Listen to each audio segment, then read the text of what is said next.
الحمدللہ رب العالمین والصلاة والسلام علی سید الانبیاء والمرسلین وعلی آلہ واصحابہ اجمعین الی یوم الدین۔ بسم اللہ الرحمن الرحیم۔ یا ایھا الذین آمنوا کتب علیکم الصیام کما کتب علی الذین من قبلکم لعلکم تتقون۔ وقال النبی صلی اللہ علیہ وسلم من خاب رمضان احتسابا وغفر له ما تقدم۔ اللہ رب العزت کا لاکھ لاکھ شکر ہے کہ اللہ رب العزت نے ہمیں نیک اعمال کرنے کا پھر سے رمضان مبارک میں موقع دیا، اس لیے کہ ہم میں سے بہت سارے لوگ ایسے ہیں جو اس رمضان مبارک کے مہینے کو نہ پا سکے اور اللہ نے ان کو اپنے پاس بلا لیا۔ اس لیے نیک اعمال کے لیے ذخیرے کا جمع کرنا یہ ہمارے لیے ضروری ہے۔ اس لیے اس رمضان مبارک کے مہینے میں سب سے پہلے اس بات کی فکر کرنا ہے، سوچنا ہے کہ اللہ نے روزہ رکھنے کا مقصد کیوں رکھا، روزہ رکھنے کا کیوں کہا۔ اللہ پاک فرماتے ہیں یا ایھا الذین آمنوا کتب علیکم الصیام کما کتب علی الذین من قبلکم لعلکم تتقون۔ اے ایمان والو، تم پر روزے فرض کیے گئے جیسا کہ تم سے پہلے امتوں پر روزے فرض کیے گئے تھے۔ لعلکم تتقون، کہ امید ہے کہ یقین ہے کہ تمہارے اندر تقوی پیدا کیا جائے۔ کیا پیدا کیا جائے؟ تقوی، اللہ کا ڈر پیدا کیا جائے۔ تو روزہ رکھنے کا سب سے بڑا مقصد یہ ہے کہ ہمارے اندر 11 مہینے مسلسل گناہوں کی نوست اور اس کا وبال اور اس کی نوست سے ہمارے دلوں کی گندگی کو صاف کرنا ہے نا۔ آدمی روزہ رکھنے کا مقصد یہ ہے کہ اس کے ذریعے سے ہمارے اندر کی شہوات، ہمارے اندر کا نفس یہ ہمیشہ مرنے پر آمدہ ہوتا ہے۔ اس لیے اللہ نے روزہ اس وجہ سے رکھایا تاکہ ہمارے اندر اللہ کا ڈر، اللہ کا خوف پیدا ہو جائے۔ تقویٰ کسے کہیں گے؟ کہ تقویٰ اسے کہیں گے کہ اللہ نے جن جن چیزوں کے بچنے سے ہمیں کہا ہے کہ ان چیزوں کے بچنے کا نام تقویٰ ہے۔ ورنہ دیکھا جائے تو اللہ کو جو ہے ہمیں کھانے سے رکانا، پینے سے رکانا، ہمارے جائز خواہشوں سے رکانا، تو یہ رکانے کا مقصد اللہ کو بھوکا مارنا، پیاسا مارنا نہیں ہے، بلکہ ان چیزوں کے رکانے کا مقصد یہ ہے کہ ہمارا نفس کھانے سے پینے سے جو سیر ہو چکا ہے، ہماری طبیعت جو سیر ہو چکی ہے اور ہمارا نفس موٹا ہو چکا ہے اور کھانے کی وجہ سے، پینے کی وجہ سے ہماری خواہش نفس اندر سے گناہوں پر آمدہ کرتی تھی، تو اب روزہ رکھنے کی وجہ سے یہ ہمارے اندر کا نفس مرتا ہے۔ آدمی کا پیٹ جب بھرا ہوا ہوتا ہے تو بھرا ہوا پیٹ جو ہے اس کو غلط کاری کے اندر مبتلا کرتا ہے، اور آدمی کا پیٹ اگر خالی ہوتا ہے تو وہ کسی گناہ کے کرنے کی کوشش بھی کرتا ہے، تو وہ گناہ سے رکنے کی بھی کوشش کرتا ہے، بھئی اس گناہ کے کرنے کی میرے اندر طاقت نہیں ہے، اس گناہ کے کرنے کی میرے اندر طاقت نہیں ہے، یہ گناہ مجھ سے نہیں ہوتا اس لیے کہ میرا پیٹ خالی ہے۔ جب آدمی کا پیٹ بھرا ہوا ہوتا ہے تو اس کا اندر کا اپنا نفس یہ اس کو گناہوں پر بھی آمادہ کرتا ہے۔ اس لیے علماء نے ایک تدبیر نکالی ہے کہ نبی پاک صلی اللہ علیہ وسلم ہر مہینے کے 3 دن کے روزے ایام 20 کے رکھا کرتے تھے۔ ہر مہینے کے 3 دن کے روزے ایام 20 کے رکھا کرتے تھے، 13، 14، 15، 13، 14، 15، یہ ہر مہینے نبی پاک صلی اللہ علیہ وسلم روزے رکھا کرتے تھے۔ اور اس کی اہمیت اور فضیلت یہ تھی کہ نبی پاک صلی اللہ علیہ وسلم نے یہ بتایا کہ روزے ہر مہینے کا رکھنا سنت ہے۔ رکھنا کیا ہے؟ سنت ہے۔ اور علماء نے اس کی ایک تدبیر نکالی، انہوں نے بتایا کہ اگر کسی کے اندر خواہش نفس زیادہ بڑھ رہی ہے، علماء نے دوسری طرف بھی کہا کہ کسی کا نفس گناہوں پر اس کو بار بار آمادہ کرتا ہے، غلط چیزوں کے اوپر آمادہ کرتا ہے، تو وہ ہر مہینے کے 3 دن کے روزے رکھنے کا اہتمام کرے۔ اس کی بڑی اچھی وجہ بتائی، اس کی وجہ یہ بتائی کہ جس طریقے سے چاند جو ہے بڑھتا ہے تو چاند کے بڑھنے کی وجہ سے ہمارے اندر کا خون بھی چاند کے ساتھ ساتھ میں بڑھنے لگتا ہے۔ 13، 14، 15 اس وقت میں چاند شباب پر ہوتا، اور چاند ایک جنون پر ہوتا ہے تو ہم خود کہتے ہیں 14ویں کا چاند ہے۔ 14ویں کا کیا ہے؟ چاند ہے جو اپنے شباب پر ہوتا ہے۔ تو چاند جیسے جیسے بڑھتا ہے تو ہمارا اور خون کا رفتار بھی چاند کے اوپر ہے۔ چاند بڑھ رہا ہے، ہمارا خون کا رفتار بھی اس طریقے سے بڑھتا رہتا ہے کہ چاند بڑھ رہا ہے، 13 پر چاند آ گیا، 14ویں چاند آ گیا، 15 کا چاند آ گیا، تو ہمارے اندر کا نفس اور ہمارے اندر کا جو خون ہوتا ہے، یہ خون کی رفتار چاند کی وجہ سے زیادہ بڑھنا شروع ہو جاتی ہے۔ اور جہاں خون کی رفتار زیادہ بڑھنا شروع ہو گئی تو ہمارے اندر کا نفس گناہوں پر آمدہ کرنا شروع کر دیتا ہے۔ اس لیے کہا کہ جو اپنی جوانی کی حفاظت کرنا چاہتے ہیں یا اپنی جوانی کو بچانا چاہتے ہیں غلط راستوں سے، وہ ہر مہینے کے 3 دن کے روزے رکھنے کا اہتمام کریں۔ کیوں کہ ان کا اپنا نفس اور ان کا اپنا خون روزہ رکھنے کی وجہ سے، پیٹ میں کھانا پینا نہ ہونے کی وجہ سے، جہاں وہ خون کی رفتار چاند کی وجہ سے بڑھ رہی تھی، وہی کھانا پینا نہ ہونے کی وجہ سے خون کی رفتار کم ہو جاتی ہے۔ یہ اصل روزوں کا مقصد کہ اللہ کو روزے کے رکھنے کا مقصد بھوکا مارنا نہیں ہے، پیاسا مارنا نہیں ہے۔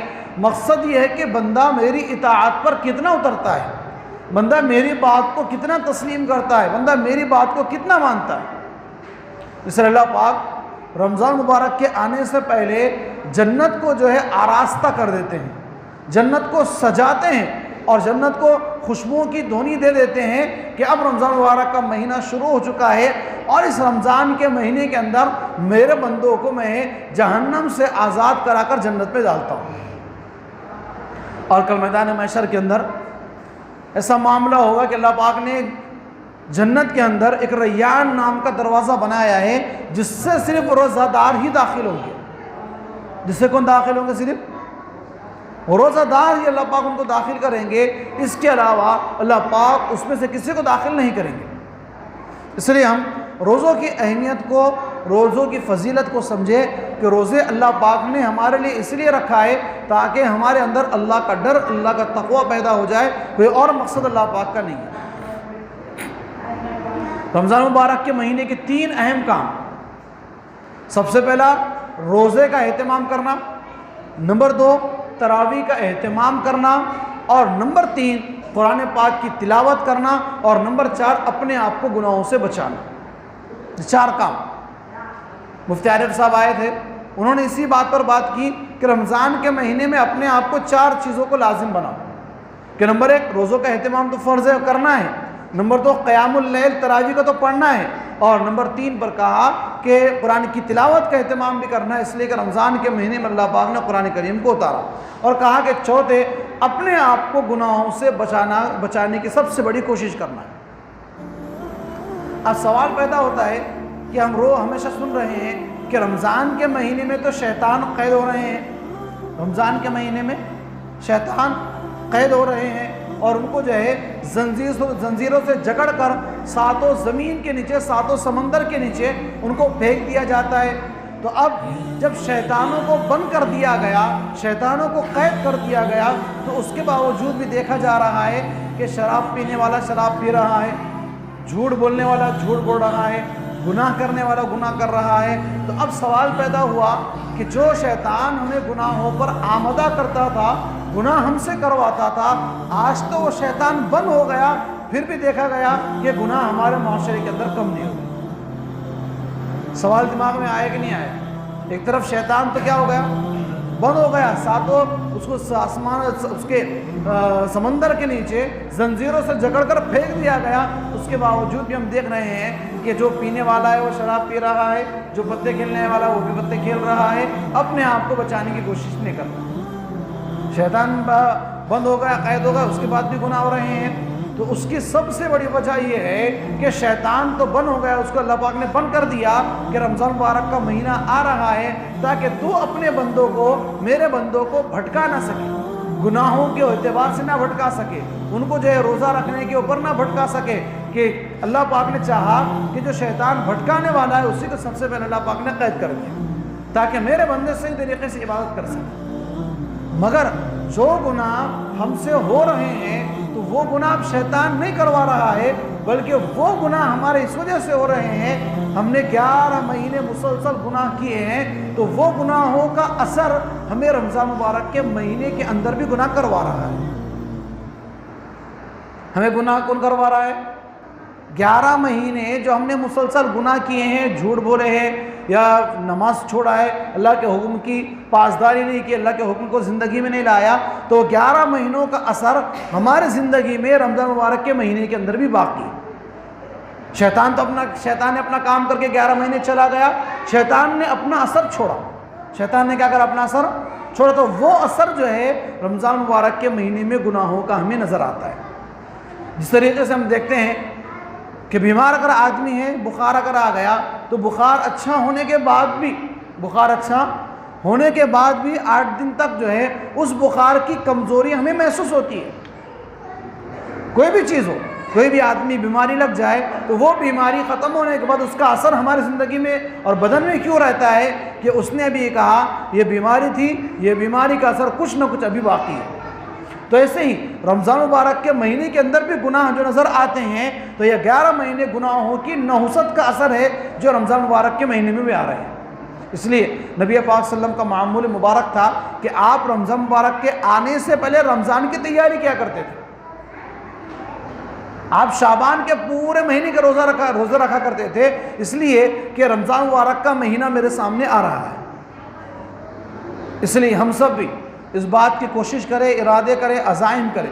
انشاءاللہ ہم سب سے پہلے نیت کہ رمضان مبارک کے مہینے کے روزے چھوڑیں گے نہیں۔ اس لیے دیکھو اللہ نے بھی، ہم جہاں 15 دن پہلے 20 دن پہلے پریشان ہو رہے تھے کیسا ہوگا، کتنا دھوپ کالا ہوگا، کتنی کڑک دھوپ ہوں گی، اب ایسے حالت میں روزہ رکھنا ہمارے لیے کیسے مشکل ہوگا، تو اللہ نے وہ سارے مسائل کو ہمارے لیے سامنے رکھ دیا اور گرمی کی تپش کو ہمارے لیے ایک موسم سے بدل کر ایک ٹھنڈک لا دی تاکہ ہمارے اندر روزہ رکھنے میں آسانی پیدا ہو جائے۔ ہم سے زیادہ اللہ کو خیال ہے کہ میرے بندے کہیں ہمت نہ ہار جائے، جب بھی موسم گرمی کا ہوتا ہے تو اللہ پاک کبھی برسات کے ذریعے سے، کبھی ٹھنڈی ہواؤں کے ذریعے سے ہمیں تسلی بخشتے ہیں کہ بندو ہمت تو کرو، آگے کا کام کرنا میرا ہے، تم صرف روزہ رکھنے کی ارادے تو کرو، نیتیں تو کرو، انشاءاللہ سارے مسائل کا حل کرنے والا میں ہوں۔ اللہ نے سارے مسائلوں کا حل ہمارے لیے نکال دیا۔ آج ہمارا پہلا روزہ ہے، ہم خود سوچیں کہ پہلا روزہ ہمارا کتنے اطمینان اور عافیت کے ساتھ میں گزر رہا ہے۔ اللہ نے اس موسم کو، گرمی والے موسم کو ٹھنڈک میں بدل دیا۔ شاید امید رکھتا ہوں کہ اللہ نے صرف رمضان مبارک کے مہینے کی وجہ سے رکھا۔ اس لیے ہم ارادے عزائم یہ کریں انشاءاللہ میں کچھ بھی ہو روزہ رکھوں گا۔ سال کے 11 مہینے ہم نے جو ہے کام کیا، اپنے آپ کو کام میں لگایا، اپنے آپ کو کاروبار میں لگایا، اپنے آپ کو تجارت میں لگایا، تو کوشش کرنا ہے کہ کم سے کم اس مہینے میں کام اگر ہم کر رہے ہیں تو فجر کی نماز کے بعد سے 11 بجے تک 12 بجے تک کام کریں اور اس کے بعد آرام کا موقع بنائیں۔ اس لیے دیکھو رمضان کا مہینہ بار بار آنے والا نہیں ہے، یہ سال میں ایک مرتبہ مہینہ آتا ہے، تو اس میں عبادت کر کے اپنے آپ کو اللہ کو راضی کرنا ہے۔ اور رمضان کے تعلق سے سب سے پہلے اس بات کو دھیان میں رکھیں کہ روزہ بھی ہم رکھ رہے ہیں، رمضان بھی آ رہا ہے، اپنا عبادت کا شیڈول بنائیں، عبادت کا معمول بنائیں کہ مجھے کیا کیا عبادت کرنا ہے اور کون سی عبادت کرنا ہے۔ اگر ہم پورا دن روزہ رکھ کر صرف سو کر گزار رہے ہیں تو روزہ تو ہو جا رہا ہے، مگر رمضان مبارک کے مہینے میں عبادت کرنے کا ثواب کا مقصد حاصل نہیں ہو پا رہا۔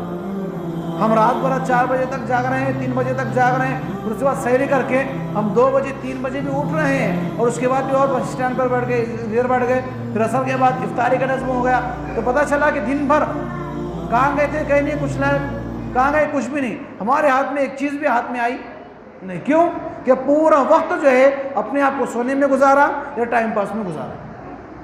اس لیے کوشش کریں کہ ہر نماز کے بعد کم سے کم 15 منٹ ہم اپنے آپ کو تیار کریں۔ انشاءاللہ میں 15 منٹ اپنے آپ کو عبادت کے لیے تیار کروں گا۔ فجر کی نماز ہے تو فجر کی نماز میں، نماز کے بعد تو آرام کرنے کا تقاضا جا رہا ہے، تو فجر کی اذان کے ساتھ میں سحر کر کے سوؤں گا نہیں، بلکہ عبادت میں لگ جاؤں گا تاکہ اذان تک کچھ نہ کچھ میرا پڑھنا ہو جائے، تلاوت ہو جائے۔ پھر اس کے بعد دیکھا گیا کہ اگر ہماری 9 بجے 10 بجے ہم آنکھ کھل رہی ہے تو ہم جو ہے چاشت کی نماز پڑھیں۔ کس کی بولو؟ چاشت کی 4 رکعت ہم نماز پڑھیں۔ پھر وقت ہو گیا تو ظہر کی نماز پڑھنے کا وقت آ گیا، تو ظہر کی نماز کے بعد 15 منٹ اپنے آپ کو معمول بنائیں، انشاءاللہ 10 منٹ قرآن کی تلاوت کروں گا، 5 منٹ تسبیحات کروں گا، 5 منٹ نفل نماز پڑھوں گا۔ عصر کی نماز کا وقت آیا تو سوچنا ہے کہ انشاءاللہ عصر کی نماز کے بعد 3 تسبیحات کی پابندی کروں گا۔ کتنی؟ 3 تسبیحات کی۔ پہلا استغفار کروں گا، دوسرا تیسرا کلمہ پڑھوں گا، اور تیسرے نمبر پہ جو ہے میں نبی پاک صلی اللہ علیہ وسلم پر درود پاک پڑھوں گا۔ یہ 3 تسبیحات کی پابندی بنائے۔ پھر مغرب کا وقت آیا تو مغرب کی نماز کے بعد بھی اوابین پڑھنے کا اہتمام کریں۔ حدیث پاک کا مفہوم ہے کہ جو شخص اوابین پڑھنے کا اہتمام کرتا ہے، یہ اوابین پڑھتا ہے 6 رکعت مغرب کے بعد، تو اللہ پاک 12 سال کی عبادت کا ثواب دیتے ہیں۔ کتنی بولو؟ یہ رمضان کی بات نہیں ہے، عام دنوں میں بھی اگر اوابین کی نماز پڑھ رہے ہیں تو 12 سال عبادت کرنے کا ثواب ہے۔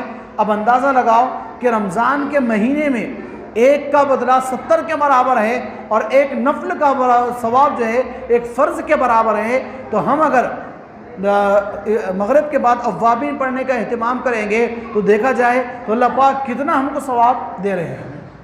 اب 12 سال کو 70 گنا سے لگاؤ، کتنا ہو رہا؟ اس کا اندازہ ہم لگا سکتے کیا؟ شمار تو ہو جائیں گا، مگر اللہ نے کہہ رہے تھے یہ تو صرف میں نے اندازہ اس وجہ سے لگایا کہ تمہارے اندر شوق پیدا ہو، ورنہ اللہ تو بے حساب دینے والے ہیں۔ اللہ کیا ہے؟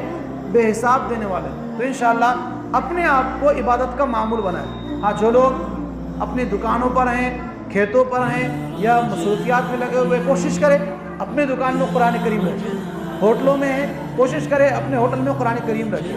کوشش کریں کم سے کم اپنے غلے کے اندر تسبیح رکھیں، تاکہ جو ہے بیٹھے بیٹھے بھی ہماری زبان سے ذکر جاری رہے۔ جہاں بھی جو بھی مشغولیت ہماری ہے تو وہ مشغولیت میں 10 روپے کی تسبیح، 15 روپے کی تسبیح جیب میں آرام سے بیٹھ جاتی، اس کو رکھیں، اس کو پڑھتے رہیں۔ قرآن کریم چھوٹا سر کا بھی مل جاتا، وہ اپنے دکان میں، مکان میں، ہر جگہ رکھے، تو انشاءاللہ وہ پڑھنا بھی کیا ہوتا ہمارے لیے آسان ہوتا۔ تو انشاءاللہ ہم سب ارادے عزائم کریں کہ ہم انشاءاللہ رمضان مبارک کے مہینے کے پورے روزے رکھیں گے، ایک دوسروں کو ہمت دیں گے۔ کوئی روزہ نہیں رکھ رہا ہے اس کو ہمت دے۔ ماشاءاللہ روزے اتنے آسان جا رہے کہ آج کا پہلا روزہ اتنا آسان گیا، سمجھ میں نہیں آیا، نہ بھوک لگی نہ پیاس لگی، سمجھ میں آیا نہیں کہ رمضان کا مہینہ شروع اور ہم روزے رکھ رہے ہیں، تاکہ وہ بھی ہماری اس ہمت سے روزہ رکھنے والا بن جائے۔ اللہ پاک ہم سب کو کہی گئی سننے